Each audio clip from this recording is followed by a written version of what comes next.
Good morning, students. Welcome to another short lecture on distributed generation and smart grids. In the last session, we had discussed the concepts of a microgrid and its configurations. Today we will see AC and DC microgrids in little more detail. So microgrid can be classified into AC microgrids and DC microgrids. These are the two different configurations. So let us understand this picture first. This is the picture of an AC microgrid. The difference between an AC microgrid and DC microgrid we will see after two slides.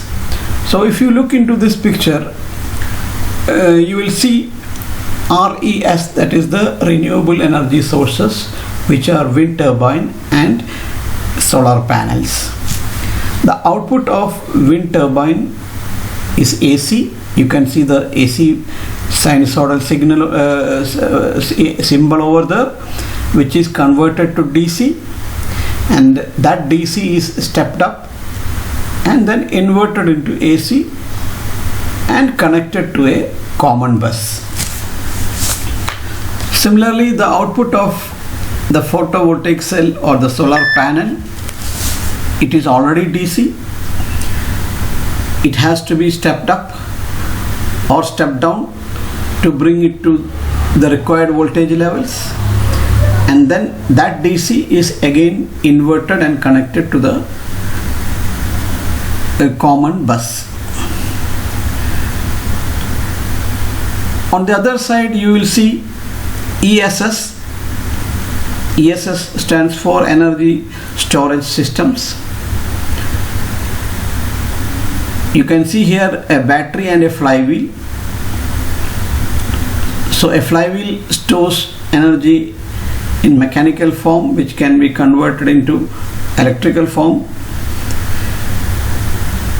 And again, these two battery and the flywheel, they are connected to the AC bus. The blue color lines are all AC.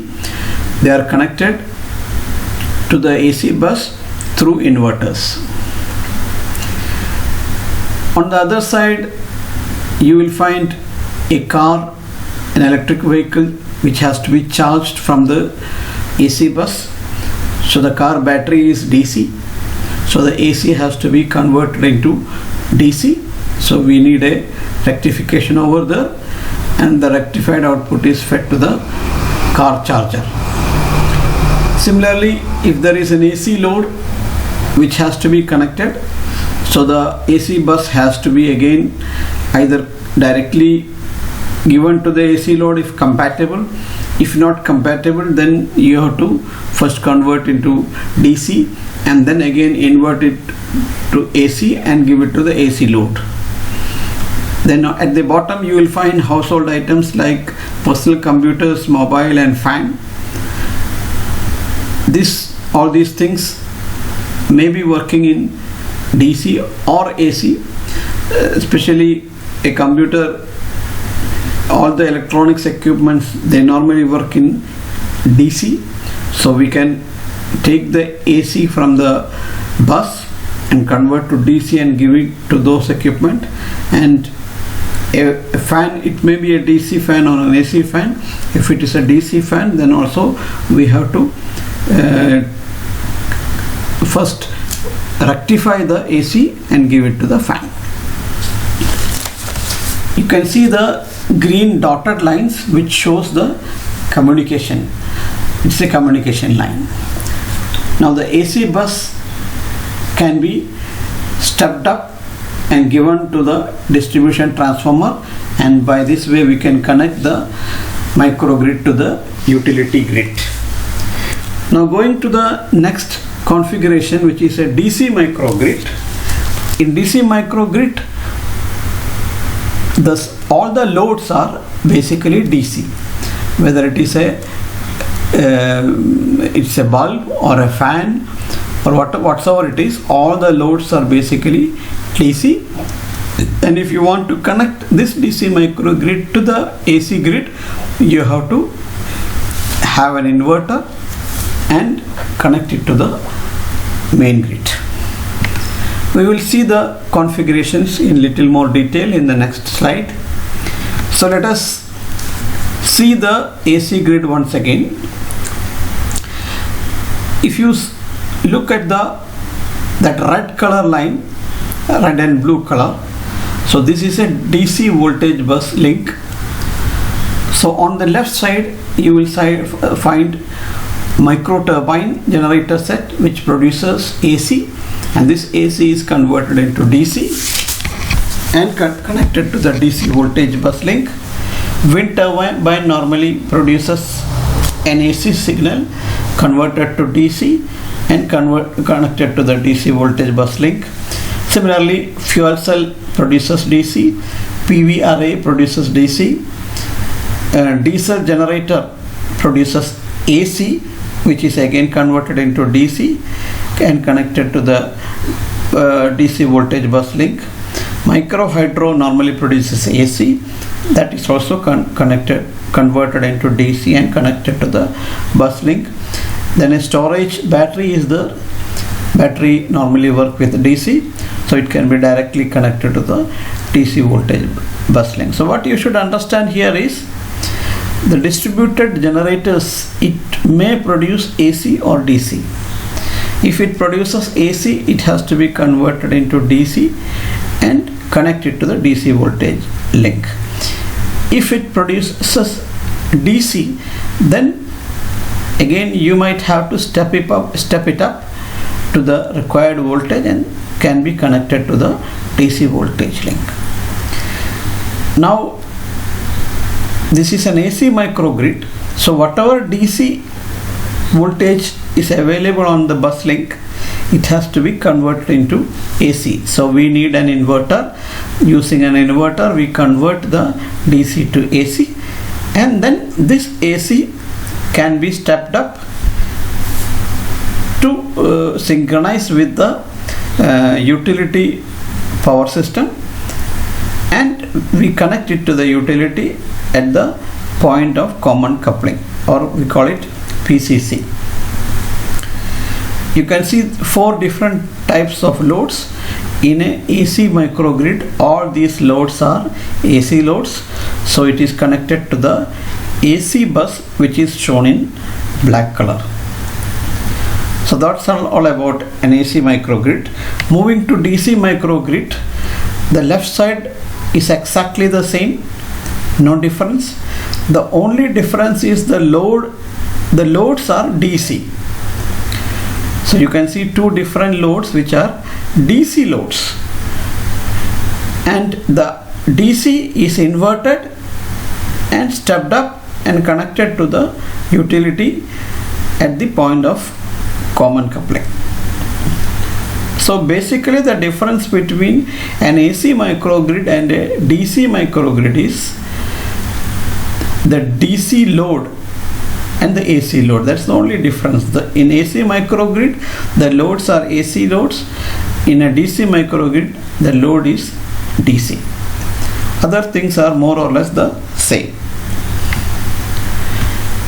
This figure shows how a central controller, or we call it a microgrid central controller, MGCC, is connected to various generators, storing devices, loads, and operator and inverter. So all these are connected to the microgrid central controller by using RS485 communication link, or we can say it is RS485 serial communication link. So a microgrid central controller can directly control all the generators, all the storage devices, all the loads, inverter settings, and it can also give information to the grid operator. This is a comparison of AC and DC microgrids. If you see the cost of converters, it is high for AC microgrid, whereas it is low for a DC microgrid. Controlling an AC microgrid is difficult. Controlling of a DC microgrid is easy or simple. Reliability is poor for an AC microgrid. It is good for a DC microgrid. Load availability is high in AC microgrid because most of the loads are made for AC, whereas it is low for DC microgrid. Efficiency is high for DC microgrid. Protection is easy in an AC microgrid, whereas the protection part is difficult in a DC microgrid. Why? Because an AC waveform goes through a zero and we can extinguish the arc when the voltage waveform goes through the zero. This does not happen in a DC microgrid, so the protection is a crucial issue in an AC microgrid. The conversion efficiency is also high in a DC microgrid. If you sum up together all these things, you will see that DC microgrids are far better than AC microgrids, except for the protection. So if proper protection devices are designed, then in future we might go for DC transmission, because the efficiency is high, the cost is low, and controllability is easy and simple, and most of the renewable sources produce DC. Now the microgrids has different modes of operation. The first one is grid connected operation. So when a microgrid is connected to the utility grid, the microgrid operates as an extension of the utility grid. Power flows from the utility and is optionally consumed. Whether you want to use it or no, it is up to you. It can be working in a disconnector or islanding mode. So when the microgrid is disconnected from the utility grid, then we call it as disconnected or in islanding mode. Standalone or isolated mode of operation. Microgrids which are located at remote locations may not be connected to the utility grid at all. So these microgrids, we call it in standalone mode or isolated mode. So now we will see what happens when a microgrid is grid connected. So when a microgrid is grid connected, it behaves as a controllable load or source. It should not actively regulate the voltage at the PCC. So everything is decided by the utility. The voltage variations or voltage control and frequency control, all these are taken care by the utility. Okay, so microgrid should not actively try to regulate the voltage at the PCC. The harmonics and the DC current it injects to the grid should be below the required levels. This is important. See, in a microgrid, we are using a lot of renewable energy sources, and all these renewable energy sources, or most of them, produce DC, which we convert to AC. Sometimes we step it up or boost it. So a lot of power electronic devices are there in any microgrid site. So these power electronic devices produce a lot of harmonics. So these harmonics, the level of these harmonics should be within acceptable levels before you connect a microgrid to the utility grid. This is what I told you earlier. Synchronization is a major issue. Synchronization between the microgrid and the utility grid is a major issue. You have to make sure that the voltages are same, the frequency on both sides are the same, The phases are the same. Phases are the same means the phase sequences are the same. Then phase angles of various phases are equal. And finally, the last condition is the harmonics. The harmonics should be within acceptable limits before synchronization. So 5 different conditions are to be met before we synchronize the microgrid with a utility grid. During this mode of operation, that is grid connected mode, the primary function of the microgrid is to satisfy all its load requirements and contractual obligations with the grid. So when you connect a microgrid with a grid, you have to make a contract between the microgrid operators and the utility. So as per that contract, you have to supply energy to the grid at some particular time, and other times you may be buying from the grid. So that is called the contractual obligations. So when a microgrid is grid connected, so the primary function of the microgrid is to satisfy all the load requirements of the microgrid and also the contractual obligation with the grid.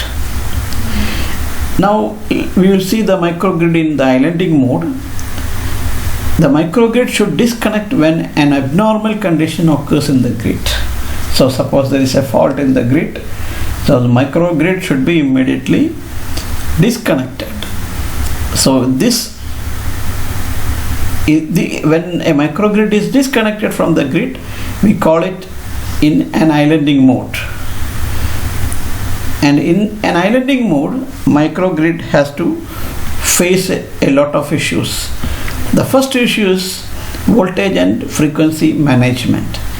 So the voltage should be kept constant and the frequency also should be kept constant. Balance between the supply and the demand. This is called the load dispatch. So whatever be the demand at that particular time, it has to be met with the available distributed generators, and if that is not possible, then you have to immediately disconnect some of the loads. Quality, power quality, it has to maintain the quality of the power. Micro source issues. So if there are any issues concerning any micro source, it has to be looked into. Communication among microgrid components, that is taken care by the central controller. Central controller keeps monitoring and controlling all the devices in a microgrid, whether it is a source or load or a storage device. These are some of the references. Please go through them. Thank you very much. We will wind up this session here. Bye bye till we see again. Thank you.